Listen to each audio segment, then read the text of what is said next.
BRS LP సమావేశం నెల 11న జరగనుంది. తెలంగాణ భవన్లో కేసీఆర్ అధ్యక్షతన జరిగే సమావేశంలో అసెంబ్లీ బడ్జెట్ సమావేశంలో అనుసరించాల్సిన వ్యూహంపై చర్చించనున్నారు.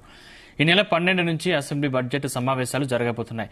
గత ఏడాది కాలంగా కేవలం ఒక్కరోజు మాత్రమే అసెంబ్లీకి వచ్చారు గులాబీ బాస్.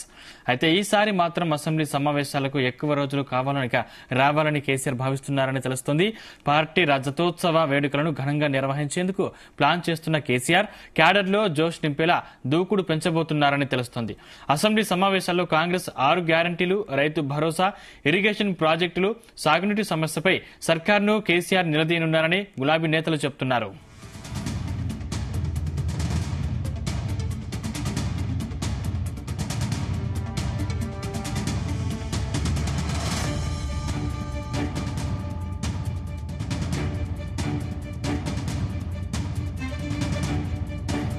ఇంకా ఈ నెల 11న బీఆర్ఎస్ ఎల్పీ సమావేశం జరగబోతున్నట్టు తెలుస్తుంది. ఇదే అంశానికి సంబంధించిన మరిన్ని పూర్తి డీటెయిల్స్ మా బ్యూరో చీఫ్ నరేందర్ అందిస్తారు. నరేందర్.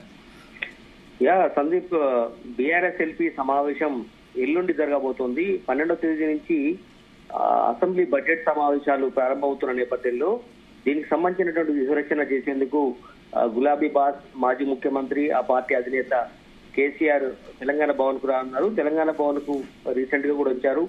బట్ ఆ రోజు మొత్తం కూడా 24 ఏళ్లు పూర్తయి 25 సంవత్సరాలకు వెళ్ళబోతున్నటువంటి ఆనాటి టీఆర్ఎస్ పార్టీ, ఇప్పుడున్నటువంటి బీఆర్ఎస్ పార్టీ పెద్ద ఎత్తున సభ్యత నమోదు చేయడం, వేడుకలను ఘనంగా జరిపేందుకు మనం చూస్తున్నాం. దాదాపు వరంగల్లో మొత్తం బహిరంగ సభను లక్షలాది మందితో నిర్వహిస్తారన్నటువంటి వ్యూహంతో ఆనాడు దిశానిర్దేశం చేసినటువంటి పరిస్థితి మనతో చూసాం ముఖ్య నేతలతో.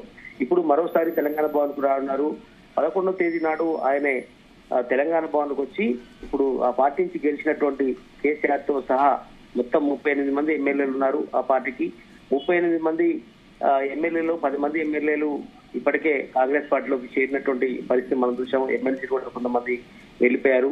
దానికి సంబంధించినటువంటి కోర్టు కేసు కావచ్చు, సుప్రీంకోర్టు దాకా వెళ్ళినటువంటి పరిస్థితి మనం చూస్తున్నాం. అయితే ఉన్నటువంటి 28 మంది ఎమ్మెల్యేలు రేపు కేసీఆర్ తో సహా అందరూ తెలంగాణ భవన్ కు 11వ తేదీ నాడు మధ్యాహ్నం వస్తున్నారు. 11వ తేదీ నాడు మధ్యాహ్నం 1 గంటల నుంచి 4-5 గంటల వరకు కూడా ఈ సమావేశం హాట్ గా జరిగే అవకాశం ఉంది.